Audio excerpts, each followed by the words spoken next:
Assalamualaikum. Jumpa lagi dengan channel Obrolan Haris.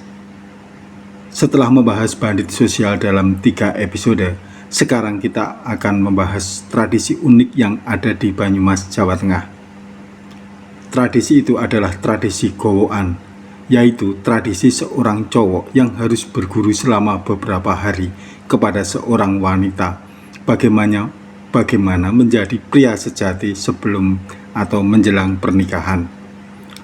Tradisi ini mulai pudar karena dianggap bertentangan dengan norma sosial dan agama yang berkembang saat ini. Apa sih sebenarnya yang dilakukan saat cowok atau remaja ini melakukan tradisi gowokan?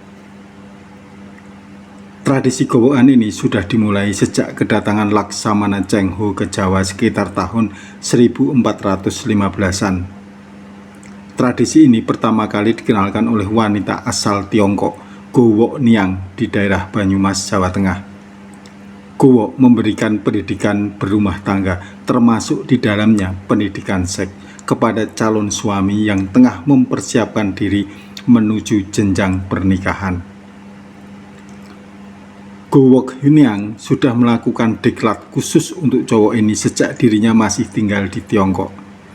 Dan hanya anak-anak lelaki dari kalangan istana yang ia didik supaya kelak menjadi lelaki sejati, mengenal betul setiap inci dari tubuh perempuan dan akhirnya bisa membahagiakan perempuan yang dijadikan pasangan hidupnya.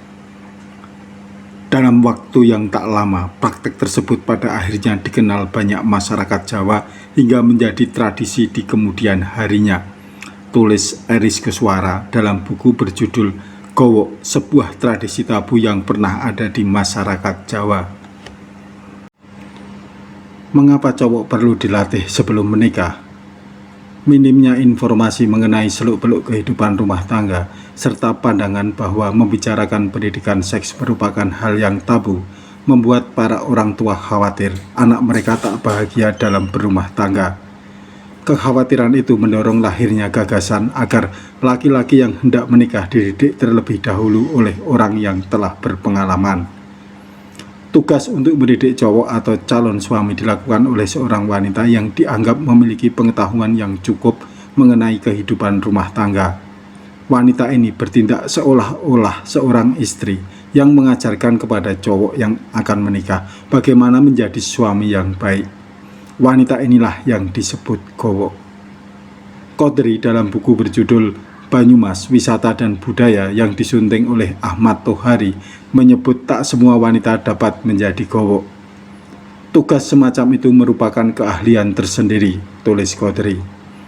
Oleh karena itu, ada sejumlah persiapan yang harus dilakukan seorang gowok sebelum menjalankan tugasnya. Salah satunya keahlian dalam mengendalikan diri dan menghadapi godaan, sehingga dapat menjalankan tugasnya tidak terjadi hal-hal di luar batas. Gowok akan mendapatkan gaji atau upah dari orang tua yang menitipkan anaknya. Tarifnya pada tahun 1931 bervariasi antara 0,25 dan 0,3 gulden per hari. Biasanya orang tua yang menitipkan putranya kepada gowok berasal dari keluarga terpandang yang memiliki cukup uang, sehingga selain mendapatkan upah berupa uang, gowok juga mendapatkan tambahan beras, kelapa, dan lain-lain sebagai ungkapan terima kasih. Meski mendapatkan upah dan beragam bingkisan tambahan, gowok tak bisa sembarangan dalam bertugas. Ia harus memenuhi kontrak yang dibuat dengan orang tua lelaki yang ia bimbing. Jika gowok gagal memenuhi kewajibannya, ia diharuskan untuk mengembalikan peningset atau seserahan yang diterimanya. Tapi ini sangat jarang terjadi. Gowok lebih banyak berhasil dalam mendidik cowok-cowok muda. Selama membimbing pemuda untuk bersiap menjadi seorang suami, gowok biasanya bertindak selayaknya seorang istri dan menantu. Ia harus memasak makanan untuk pemuda itu dan keluarganya, menyediakan kayu bakar, membawa pemuda itu ke tanah tempat ia bekerja, membawakan makanan, mengurus pakaian dan harta miliknya, menerima kunjungan untuknya, dan lain-lain. Tulis Prawoto di majalah terbitan Belanda Tijdschrift voor Indisch Taal tahun 1931. Jika diklat telah rampung, Gowo akan melaporkan hasilnya kepada orang tua pemuda yang menjadi muridnya. Setelah anaknya lulus menjalani gowoan, barulah orang tua mengirim undangan untuk perkawinan anaknya. Kapan gowoan dimulai? Gowoan akan dimulai setelah lamaran diterima oleh pihak perempuan dan tanggal perkawinan sudah ditentukan. Kedua keluarga, yaitu keluarga calon pengantin laki-laki dan keluarga calon pengantin perempuan, menentukan gowok mana yang dipilih untuk melakukan pendidikan kepada calon pengantin laki-laki tersebut. Setelah terdapat persetujuan, keluarga menghubungi gowok yang dimaksud dalam kesepakatan keluarga itu dan melakukan transaksi. Gowok biasanya seorang ronggeng, yaitu penari tradisional Jawa yang berusia sekitar 23 tahun hingga 30 tahun. Gowok akan memberikan pemahaman tentang hubungan seks bagi cowok yang akan melangsungkan pernikahan. Adapun cowok yang menjadi murid disebut gowokan. Dasar filosofinya adalah bahwa laki-laki merupakan guru laki atau kepala rumah tangga yang harus memiliki kemampuan mumpuni ketika menjadi seorang suami. Suami adalah sumber kekuatan bagi keluarga, sehingga sebelum menikah harus mendapatkan ilmu, terutama tentang hubungan seks terlebih dahulu, yang hal itu tidak mungkin dilakukan oleh orang tuanya. Pendidikan dapat dilakukan di rumah gowok atau gowok yang diundang ke rumah calon pengantin laki-laki.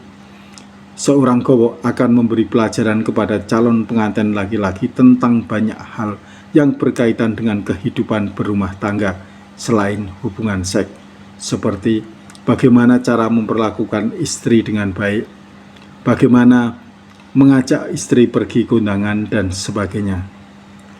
Selama proses gowokan, mereka tinggal hanya berdua dengan dapur yang terpisah, sebab mereka memang melakukan aktivitas seperti suami istri dalam sebuah keluarga yang membutuhkan dapur.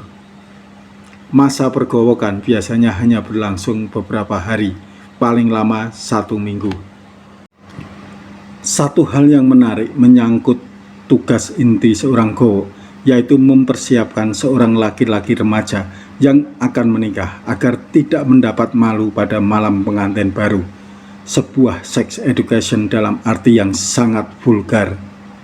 Jadi gowokan itu sebetulnya dimaksudkan agar pengantin laki-laki di malam pertama sudah mahir dengan urusan seks dan akan mengajari istrinya tentang bagaimana melakukan hubungan seks yang memuaskan sesuai dengan fungsinya sebagai guru laki. Gowokan yang murni seperti tradisi di atas sekarang sudah tidak berkembang. Dengan majunya zaman, apalagi ditunjang dengan kemajuan media, baik media cetak maupun elektronik, substansi gowokan sudah diambil alih oleh media-media tersebut. Apalagi tradisi gowokan sudah tidak sesuai dengan nilai-nilai yang berkembang di masyarakat. Teman-teman, demikianlah tradisi gowokan yang sempat berkembang di Banyumas. Seiring dengan kemajuan zaman, tradisi ini sudah ditinggalkan karena tidak sesuai lagi dengan norma dan nilai sosial yang ada di masyarakat. Kita akan bertemu lagi dengan topik yang berbeda. Sampai jumpa. Wassalamualaikum warahmatullahi wabarakatuh.